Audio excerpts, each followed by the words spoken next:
Fact ये भी है कि बजट से पहले इकोनॉमिक सर्वे पेश हो चुका है जिसमें एग्री सेक्टर पर खास जोर देखने को मिल रहा है। साथ ही डेरिवेटिव्स पिछले एक साल में कितना बढ़ा है, सर्वे में इस बात का भी जिक्र किया गया है। इन सभी मुद्दों पर हमारे साथ बात करने के लिए मौजूद हैं एसएसजे फाइनेंस के प्रियांक उपाध्याय और पृथ्वी फिनमार्ट के मनोज कुमार जैन।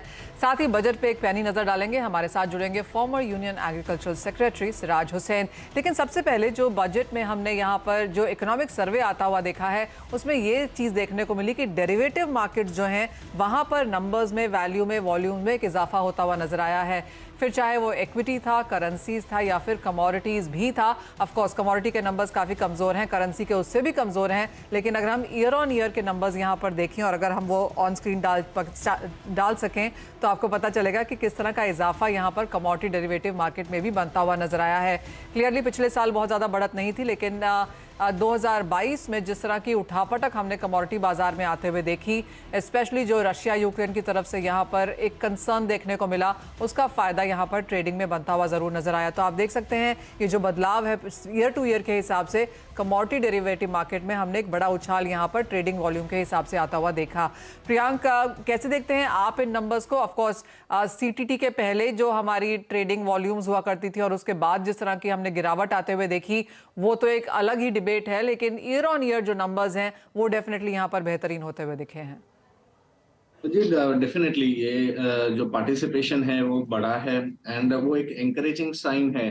तो इससे ये भी एक क्यू लिया जा सकता है कि अगर सीटीटी का जो एक्सपेक्टेशन है हमारा बजट से कि अगर कम करते हैं तो वो एक लाभदायक स्टेप ही रहेगा to increase more I can say कि जॉब क्रिएशन की तरफ से भी हो सकता है कि पार्टिसिपेशन बढ़े कमोडिटी मार्केट का एज अ सेक्टर। तो जो जो ये नंबर्स है वो काफी एंकरेजिंग है एंड यही एक्सपेक्टेशन रहेगी कि बजट में कि सीटीटी थोड़ा बहुत कम किया जा सकता है तो वो एक वेलकम स्टेप रहेगा।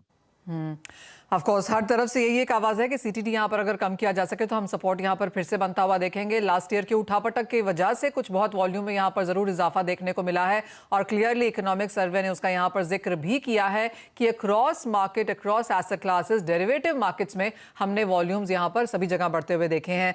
मनोज जी, आप कैसे देखते हैं ये नंबर्स और आपकी कोई टॉप आस्क विश लिस्ट जो बजट से फिलहाल होगी?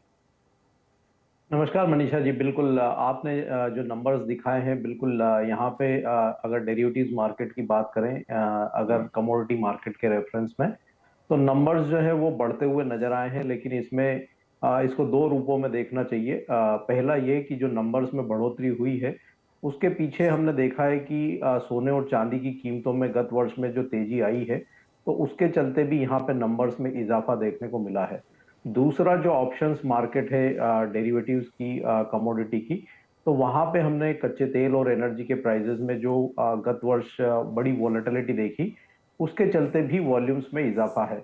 लेकिन एक बड़ी चीज जो यहाँ पे मिस है इस डेरिवेटिव्स मार्केट में, वो कमोडिटी में हम अगर एग्री की बात करें तो वहां पे जो नंबर्स है वो काफी पुअर हुए गत एक वर्ष में। उसके पीछे सबसे बड़ी वजह यह है कि जो मेजर जो हेज वाली कमोडिटी थी, ऑयल सीड्स और एडिबल ऑयल हो या उसके अलावा हम पल्सेस की बात करें या ग्रेन की बात करें, तो वो सारे जो कॉन्ट्रैक्ट्स है वो गत वर्ष से जो बैन है तो उसके चलते वहां पे पार्टिसिपेशन जो है वो कम होता हुआ नजर आया है। तो सबसे बड़ी चीज यहाँ पे विश लिस्ट की जहां तक बात है तो ये रहेगी कि एक तो जो कॉन्ट्रैक्ट बैन हुए हैं उनको फिर से रिस्टोर करना चाहिए ताकि जो फार्मर्स प्रोड्यूसर्स ऑर्गेनाइजेशन का यहाँ पे जो है पार्टिसिपेशन बढ़ा था उनके क्रॉप को हेज करने के लिए या डिलीवरी देने के लिए, वो फिर से एक बार रिस्टोर हो सके।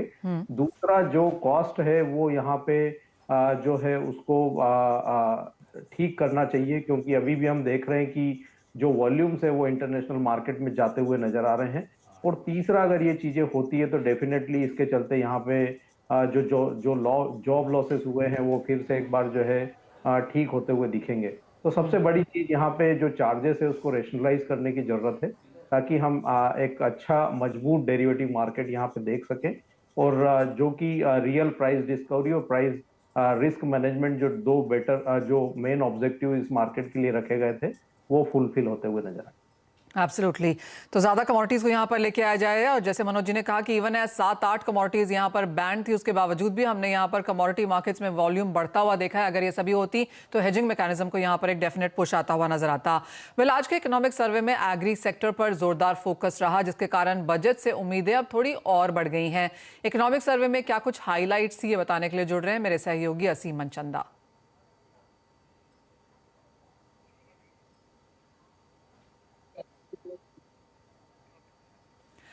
असीम, क्या कुछ डिटेल्स हैं, क्या कुछ हाइलाइट्स हैं जो आपने पिक करी हैं यहाँ पर इकोनॉमिक सर्वे के डॉक्यूमेंट से? देखिए, जो इकोनॉमिक सर्वे है उसमें एग्रीकल्चर सेक्टर की काफी तारीफ देखने को मिली। सबसे पहले तो ये कहा गया कि कोविड का इसके सेक्टर के ऊपर, ग्रोथ के ऊपर कोई भी असर नहीं पड़ा। दूसरा सबसे बड़ी बात कि जो प्राइवेट इन्वेस्टमेंट है इस सेक्टर के अंदर, उसमें काफी बढ़ोतरी देखने को मिली। 9.3% की बढ़ोतरी, पहली बार इतनी ज्यादा प्राइवेट इन्वेस्टमेंट की बढ़ोतरी है।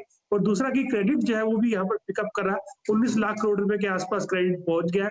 इसके अलावा सरकार ने जो बजट में मंडियां बनाने की घोषणा की थी, ई मंडियां, उसका फायदा भी अब किसानों को होने लगा है।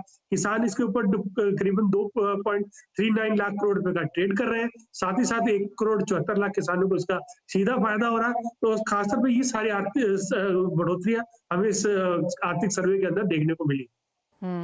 जी हाँ असीम, काफी कुछ यहाँ पर पॉजिटिव